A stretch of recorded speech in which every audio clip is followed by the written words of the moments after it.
Hello, it is time for another kiln opening.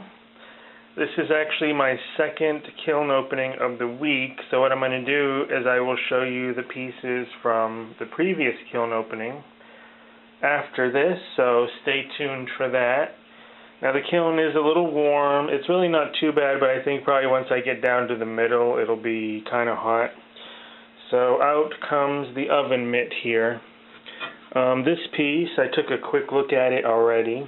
It will tend to look lighter on camera than it actually is. I've tried to even take pictures of this glaze and it almost looks white really. But it is a mint green. This is Coyote's Pistachio Chino. And this clay is High Water's Earthen Red. So this glaze looks really good on this clay. And I've actually considered not using this clay anymore just because it is an earthenware. It's kind of difficult to fire it. I do cone 5 or 6, and I do 5 mostly, and that is the top of the range for this clay. So there's kind of like a mixed result from it. You know, if you overfire it just a little bit, it can flatten out. In a piece like this, you have to be aware that this clay will flatten out because the sides lost a little bit of angle there. It kind of started to flatten. It worked out okay, but you never know what you're going to get with this clay. But the upside is a lot of the glazes look really good on this clay, and this came out perfect, just about as good as I think it could have, so I'm pretty happy with that.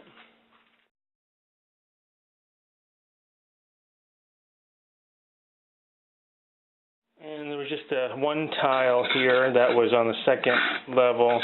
I wanted to show this. This is dark brown clay. It's a pretty thin tile, and it is a little bit darker than the previous one I did, which I'll show later. But this is Potter's Choice Art Deco Green on the dark brown clay, which I really like this look a lot. It kind of almost looks like an instant antique. It is much darker, of course, than what it normally be. If you did it on white clay, it has like a minty green look. On here, it's kind of like a steel gray green, and I think it's a really nice effect. So I have a salsa server. I bet this will be pretty warm. This is Coyote's Oasis over black. The black that I have here is by Amico. It's I think it's their Sahara line HF1. So probably if I had Coyote's black, it would be a little bit more compatible. But it still works just fine. I think it's a little bit streakier than what you might see on Coyote's website when you put Oasis over black. It looks great, but I might try using Coyote's black just to see what the difference is. So this is the speckled brown stoneware by High Water. So the jewelry stand is here, taking up a lot of room. It's one reason why I had to do 2 glaze firings this week. It takes up 25% of the kiln. So it's kind of a problem because I can't really get a lot on there. And I guess I'll just go ahead and take the whole thing off. And I don't think I want to go through each piece right now, but pendants, mostly. And I'm seeing these for the first time, so I really had no idea what they look like, but looks pretty much like what I was hoping for. That one came out pretty weird, and that was the one that dripped right here. There's a glaze by Spectrum called Dark Leopard that I've tried out a few times. I layered it. It always drips off of the pendants. So I guess I haven't learned, and I'm probably going to have to sand that off or scrape that off. I'm not sure. It's kind of like a puddle, so we'll see what happens. Mermaid pendant.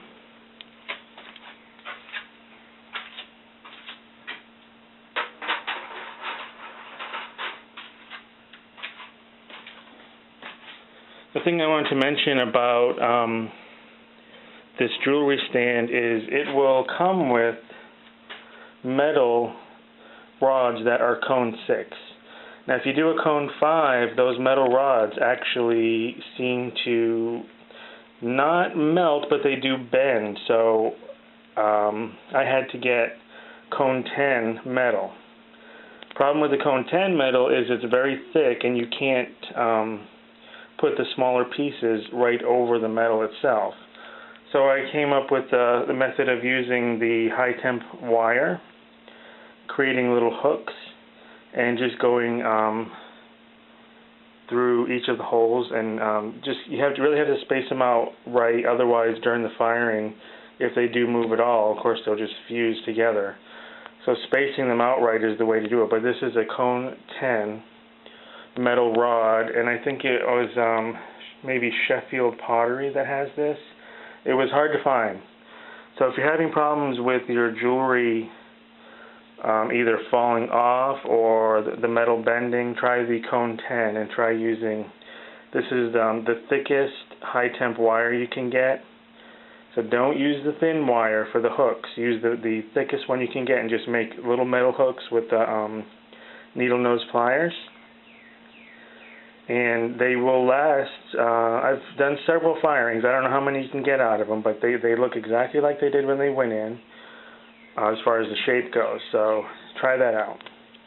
It's mostly what are meant to be earrings here. I guess that's what all of those are. Maybe I'll just take a picture of all of those together just so we can see the colors. They're all done on dark brown clay.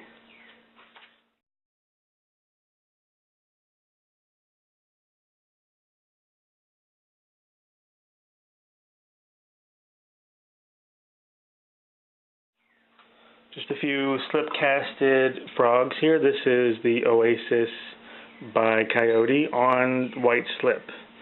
So the nice thing about this Oasis glaze, even though it is very thick, it does seem to be compatible with all the clays that I use. Crazed copper on the slipware. Two little turtles of the same.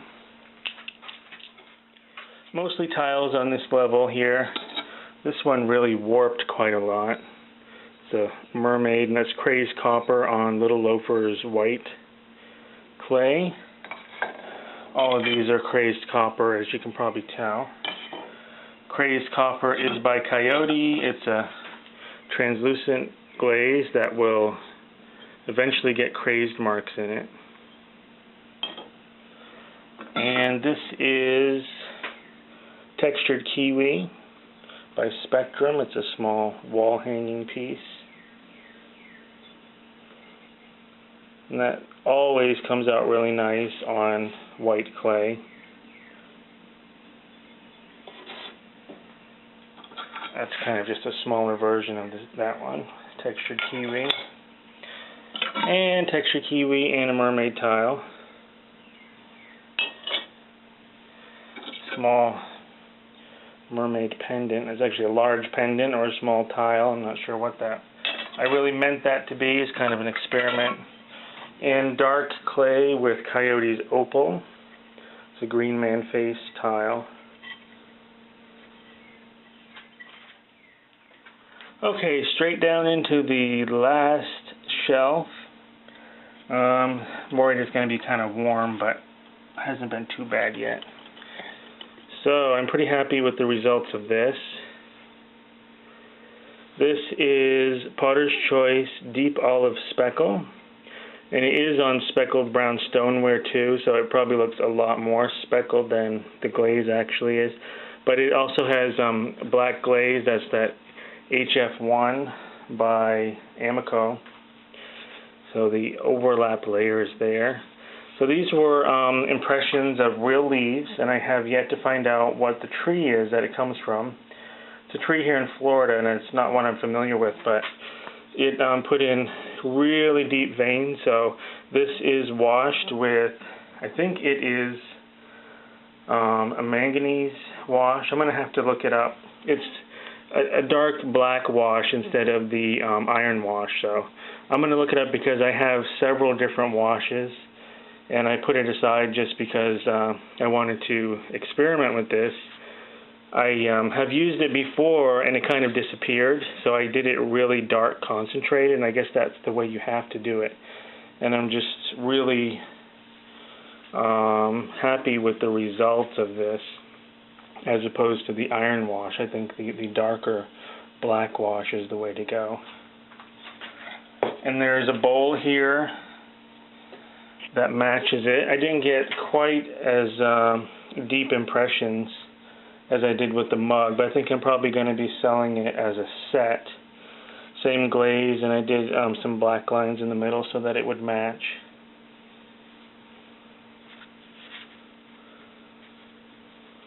It's a nice effect. Looks like maybe the wash might have affected some of the edges as far as the look of it. And I have the deep olive speckle just in pints, so I'm painting it on, which also probably is a factor.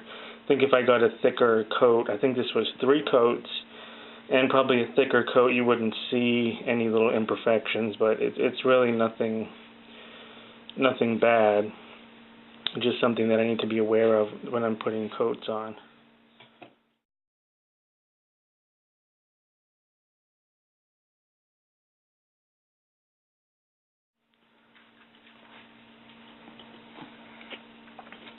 So I had some leaf impressions in this one as well.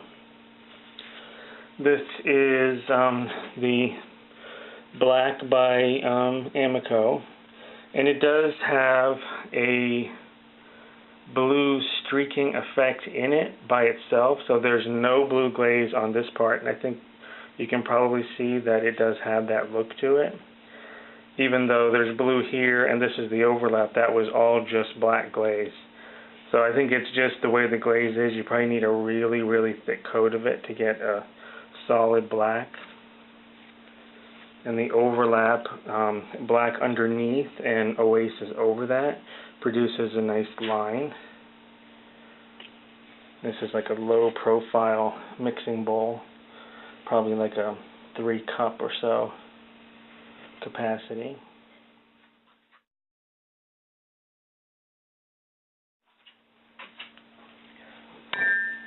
Okay, this was a reglaze. You might remember from the last video that there was a line where you could see the stain didn't quite meet the glaze, so I reglazed it. And I put more oasis glaze down to the stain line. I was going to do more stain up to the glaze, but I figured I would never be able to match the stain color.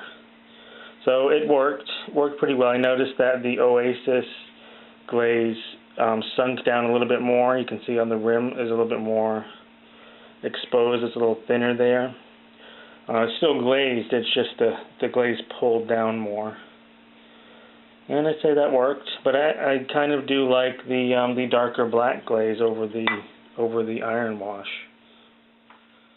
So here's another imprint. This is a stamp that I have of a paw print, and this is Coyote Cedar Chino over Speckle Brown Stoneware with the black inside, and of course it does have that blue streaking to it.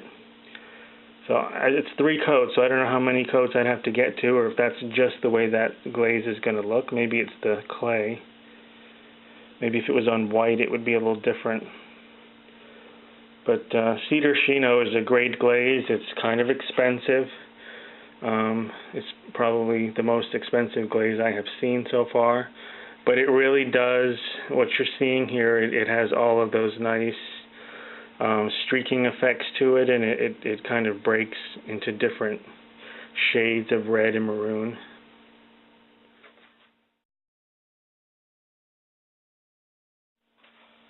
And lastly, there's just a few tiles down here. This one's done in textured kiwi. Looks like it was a strong cone 5. Cone 5 is right here. So that's stronger than what it has been. It usually just bends a little bit, so it was a solid cone 5 at the bottom. Slightly weaker at the top, which is normal.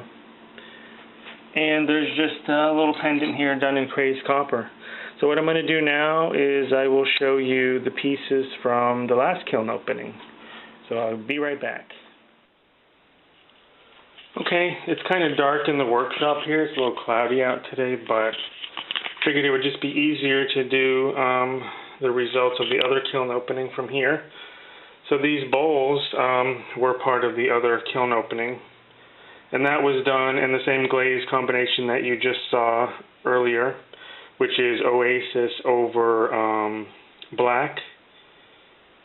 So that's two bowls, and they were meant to match, and I knew that they didn't really match as far as the shape goes right after I threw them, but trying to get there with the repeat wear. Not quite yet. Well, I think I'm going to reglaze this. I'm not that happy with the way this came out. It's Goldenrod Chino by Coyote on earthen red. I think maybe I might just add an additional glaze to the rim of it just to give it a more of a, more interest effect to it, because it's just a little bit bland looking as it is.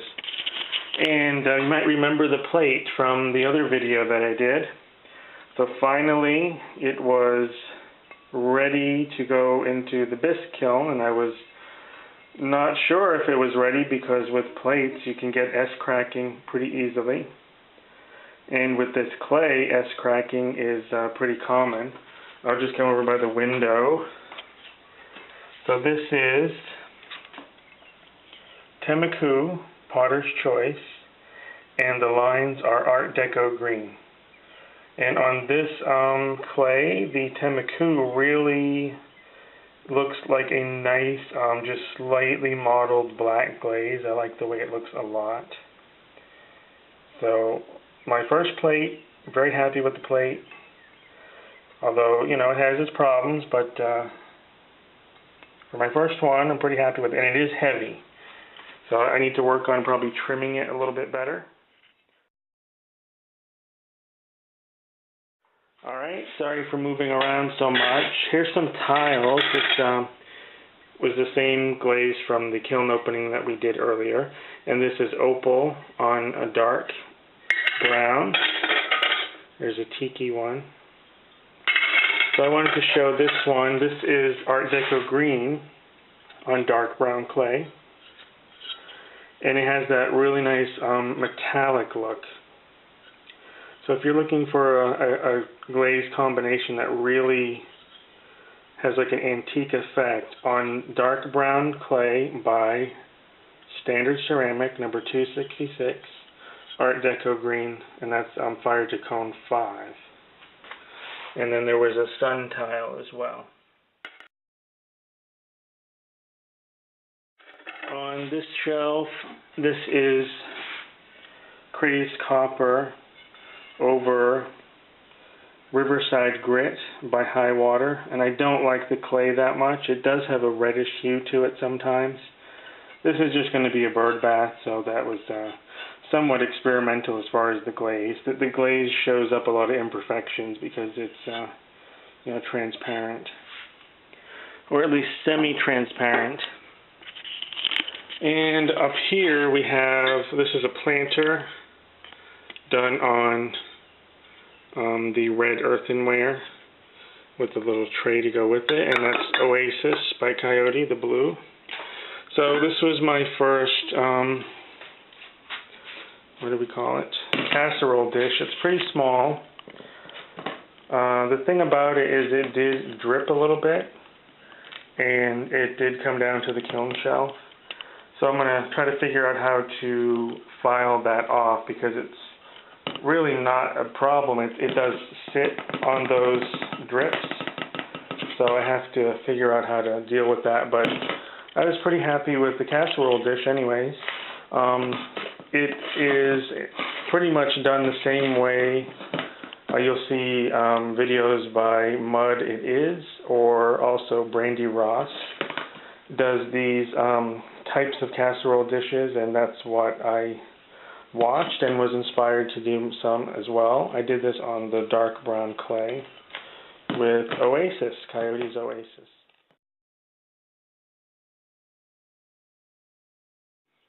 Okay, so here is the Temecula with Art Deco green.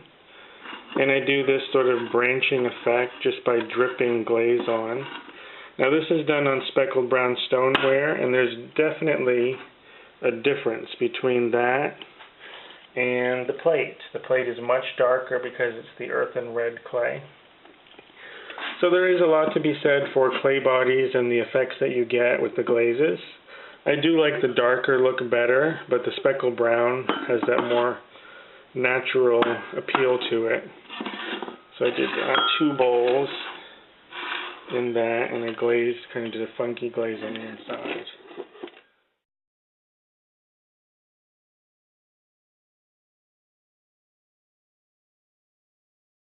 Okay, I think that is everything from both kiln openings.